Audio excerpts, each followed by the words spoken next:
Hi, welcome back to Productive Hallucinations. My name is John Sangiovanni and I'm here with Aubrey Tucker, and we'll be talking a bit about, Aubrey has a very unique kind of innovation group within Stantec, and then we'll kind of dive deep into trends in immersive computing technology for productivity. I would love to hear a bit about your journey, how you ended up in this specific brand of crazy. Yeah. So the Stantec story for that is that they actually have a lot of investment money for innovation. And so they have a grant program called the Creativity and Innovation Grant that you're allowed to apply different ideas, and then they give you some funding and some time to develop them. So I got addicted to that. Did about 7 before they just said, this is great, maybe you should just focus more on that. 7?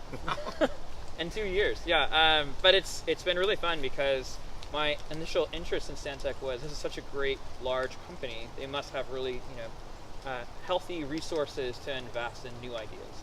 And so I've always struggled before that, being in places where I felt a bit stifled, where I had ideas to do things with virtual reality, but they wanted something that worked immediately the next day. And so 10 years ago, that was pretty tough to do, but my interest stayed in it. So I think before that, I was always curious in kind of computers and gaming and modeling, definitely a gamer. But then the modeling really took over, and I really enjoyed creating experiences. So I got me into doing art, and so I could start hanging out with artists who had crazy ideas, no idea how to build them. I knew how to model and do digital fabrication. So it was a good union for doing really wild stuff at Burning Man, really wild stuff at music festivals, and that was definitely a fun kind of art outlet throughout my formative years in architecture. Sweet. It's awesome. It's inspiring. So I early in the visual vocal journey we met, and I was super inspired by the incredible dynamic range of what you and your team were doing around immersive computing technology. Definitely well outside the realm of typical applications for virtual reality and productivity, and also because of Stantec's depth and breadth across the full spectrum of renders and captures and everything else. So I'd like to dig in on that a little bit. Want to go for a walk in the woods? Sure, let's do it. Awesome. So you kind of teased this out in your last comment briefly, but about kind of what inspired you on this path. You mentioned that you're sort of an avid video gamer and also artist. I'd love to hear a little bit about kind of what personally inspired you to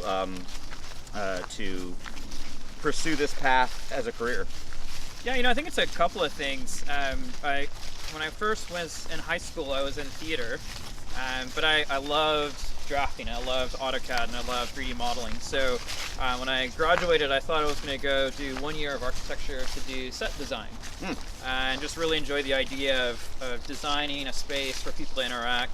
But after a year of architecture school, I really enjoyed all the other things that architecture had to offer, with just complex problems to solve, really interesting software to play with, and then rendering just became a real obsession. I just really liked, I kind of love where weird rendering goes, where they're exploring the technology but kind of making avant-garde art at the same time. But it's neat because they're really just showing kind of like where that line is between what's possible and what's not possible in the uncanny valley. Yes. I love that anecdote. So I just heard a real super interesting interview with Sam Lobel and Greg Golden, who did Never Built New York. And one thing that Sam said is that in looking back at like grand and ambitious architectural projects in the 30s and 40s, there was this like rich architectural style that is sometimes lost in immersive media. Right. Sometimes it ends up being quite sterile, whereas every architect had their own bold style. And so even in some of the VVs that you've created, I've observed that like you're working hard to think about this not just as an output medium, but actually as an expressive medium, which makes sense. Absolutely. And I think it's where another passion of mine, just within cinematography, gets to come out, because really good rendering, you're not just taking a picture of a model, you're talking about the lens and the lighting effects, and kind of if you've got a focus effect happening, and you really want, the more real those little things are, even if they're very digital and very fake, the more of them that you have together, the more it starts to tell this story. And I think that to me was what was so neat initially about VR, is that it's the ultimate medium for storytelling. No, I love it. Architectural storytelling is such a powerful notion. And dude, there's quite a bit of snow for Seattle, and pretty nice this time of year. So it's actually quite charming. So. Awesome. My touch point with you and your team has been your deployment and use of Visual Vocal as a platform, and I actually, again, going backward in time, like I'd be really curious to hear a little bit about. You mentioned a recent kind of large-scale VV you did with a bunch of participants, and then even before that, probably one of the most interesting and expressive VVs I've ever seen, and I'd like you to talk about both of those, maybe in reverse chronological order. Sure. It was actually the same VV that we showed in both. Oh no, it was the same project. Yeah. Sweet. So the project was an interview for Pearson Airport, which we did not win. Oh, well, that happens. But everyone did say our technology was really cool. And Stantec, one of the great airport design and engineering firms in the world, having touched many incredible airports. Yep. But the thing that's neat about the proposal process for airports in Canada is that you're not allowed to do a lot of upfront design work. So conceptual sketches are okay, so that kind of goes back to an earlier point about what's that expressive feeling of a space. Yes. But so when I was asked to help develop something cool and interesting for them, and this big opportunity for Stantec, all I had were sketches. And I was like, I have 2 days, there's no way I'm making a model. Right. You know what, let's just try to make a spherical image out of this. And so threw it into Pano to VR, and then threw it into Visual Vocal, and loved it. Like, it's a beautiful aesthetic. And so you're seeing like thick pin weight lines and thin lines and kind of like little pencil sketches. And then in this particular sketch, I did a little bit of digital work on it too, so they had some lighting effect. And it's kind of played with the medium. But to jump right into mobile VR with that, to me, not only does that represent the quickest way to get in, it's one of the more interesting ones, because as you start to make a floor spherical come out of a flat drawing, you can start to highlight different aspects of it, which I really thought were interesting. So I want to fast forward a little bit into our crystal ball. You have been tracking this space for a long time. As I like to say, you were country before country was cool, in the sense that you've been doing immersive computing for a long time, and building technology in this category for a long time. I'd be curious to hear your perspective on, we're always thinking about, we clearly believe that VR is a bridge to AR, and that eventually AR will be such an important part of the AEC journey. It'll be such a fundamental piece of computing technology. I would love to hear, I'm sure you spend a lot of time thinking about, like, what will your job be like in 15 years or 20 years, and how will the process of designing a building and getting stakeholders to the same place creatively, just tell us a little bit about that vision, if you would. Yeah, absolutely. I really think so much of our job is based in rule-based application. So it's a rule-based engineering design, or it's a submission process for architecture. Yes. And so in those rules, I feel that a lot of the creativity is stifled from that. So those are the things that I'm most attracted to automate.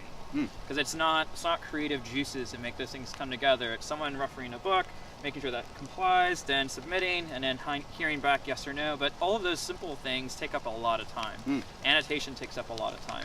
And so as we get closer and closer to having a natural kind of LOD that's easy to achieve, where it's basically ready for digital fabrication, but you still can play with design and still think about different manufacturers, that's where our computation interests are strongest. Yes. Because the more we can do to automate that, the more free we are to create things that have never happened before. Yes. And so 15 years from now, I would hope we are purely in, what are new materials that we could make, or what has science just recently figured out that could be something totally revolutionary for this one particular project, or and then as we create these different things, you're now leaving new products in a nicer wake for other projects to kind of come in, and now this is affordable or this isn't affordable. And then visualization is a huge part of that, because if we're able to convey that something is compliant simply, or if we're able to show how people feel about something simply, that's a huge interest for us right now. That's probably going to take 5 to 10 years to really figure out, where you walk in virtual reality, you speak in natural language, we capture it, we geolocate it, we make a heat map about what you're feeling. Yes. Making that simple will be huge, because then if we're doing a hospital, we've got 300 users, we'd like to walk through it. They can all walk through it from home. They just talk into their phone. They say, hey, yeah, I like this, I don't like that. Too many drawers. This boom position's not going to work. This is going to be hard to clean. And you're sitting there listening, capturing, and then able to make a really effective response as a design team, small design team, of like 20 to 30 people. Quickly prioritize. Awesome. That's a great cameo. I love it. That's awesome. That's super cool. Bye. Sorry, go on. So, I mean, just having that type of participation where we can hear and prioritize attention better. Because I think there's a lot of stuff lost in communication. Dude, and that is design, right? Like, I think that, like, that's what's exciting about design of buildings and other things at this moment in time, you know, in software, everything. Design is such a participatory act, and we're now getting the tapestry of technologies, which is partly computation, partly communication technologies, inference, sentiment analysis. All these things are coming together so that you can actually mobilize a large group of people's feedback, and it can inform a design team's process. I mean, I love that language, because that is what uppercase D design is, right? Like, it's not a bold mark of an individual designer, right, with a Sharpie on a page. Who knows everything that needs to be known in the world. Right? Yeah. And also performance-oriented design. I mean, all that is so, and then post-occupancy, you know, analysis based on IoT data, and I mean, that is the future. Likewise, I mean, we get it. One of the things why we get excited about this vector of innovation around specifically immersive communication is, like, we believe in the same vision you described, and there are actually tangible and tactical waypoints on the way to that. You know, right now we can do spherical communication on site using spherical photos and annotation, and then we can blend that in with, you know, rendered content, and then we can talk about layering and metadata. You know, like, that is such a cool vector. Your team is quite unique in the sense that you have kind of the trifecta. You have you're one of the few teams that has a sophisticated in-house engineering acumen, so you can actually, like you were saying earlier, you're like baking APIs, you know, and you're building some of your own kind of proprietary technology. That's rad.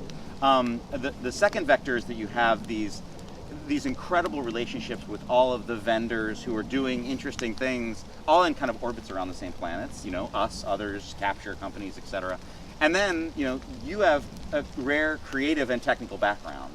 So kind of merging the artist and the geek to be able to think about how to keep that expression and communication is incredibly inspiring. Are there any any things you would kind of leave our viewers with in terms of direction for what they should be thinking about in their own practice, and thinking about, you know, sort of how we can together move this conversation forward? Yeah, I think the biggest one is really getting engaged around how do you represent data, right? So how do you represent contact? How do you represent communication? How do you represent that as a graphic? Yes. So the rendering, if it's not connected to anything data driven, it's a flat depiction in time that can be lost or it can be forgotten. And I think the thing that is really important for us as content makers in this space is we want to leverage things that have a longer shelf life. We want to leverage things that we can connect to and represent better, whether it's on an interactive Power BI or Tableau dashboard, or whether we're on something that can just sort of preserve what the comments were in time. Because the thing we see the most of, project will happen, a year or two goes by, everyone's forgotten all of the design decisions that made the project what it became. Right. And I think that's something where VR that's tied to data, or just imagery that's tied to data, that you can then leverage again, you can and call location. again. Yeah, yes. Absolutely, and yes. location. But just something that's indexed so that you can find it and use it again and use it in the future, because that's, looking backwards is actually far more profitable than predicting what's going to come. Yes. So you can look back, so at Stantec, once we figure out how to index all of our projects, we can look back. Give another camera. It's a popular dog trail. Hey man. So. Bye. Awesome. Do you want to look back to you? He's like, I have some feelings on this topic as well. Yeah. Good Sorry. ones. Yeah. But yeah, looking backwards, you really get to see kind of how teams perform. And then you can really build a useful picture moving forward of, this is likely how we're going to do this type of project again. Yes. And so that to me I think is huge, because most of us that are in this space are kind of data ignorant. Yes. We don't know how to make databases. We don't know how to, not intelligently anyway. We might know one. Yes. I know how to think in this way, but is that the best one? Is that the best approach? And I think that's something that we're all starting to figure out. Everyone's getting this kind of data hunger. And then figuring out how to visualize it is a whole other step. So we're actively looking at all the different ways you can structure data just to visualize it. Yes. So geolocation's a big one. Yes. Are you tied to real world? Are you tied to your project? Are you tied to something else? So those are all questions that we need to kind of figure out, but I think that's the best thing going forward. I love that. I mean, I think to your point about information visualization, information communication, you know, the other consideration is that we as professionals in this domain haven't necessarily learned how to do storytelling or presentation in this format, right? Right. Gotten, you know, really good at certain types of visual communication, certainly renders and sketches. may be really good at written communication, and but there's a whole new domain of how do you communicate in this 3D realm, and and I honestly, I mean, you guys are really pushing the envelope on the way that this is done, and it's an honor to be working with you and with Stantec. So thanks very much for your time. Thanks for having us. Really really great to have you in town, and we have a lot of character here in Seattle. So I'm glad that you came down to have this conversation with us, and look forward to continued conversations in the future. Awesome. Pleasure to be here. Thanks for having us. Great. Okay. Thanks very much.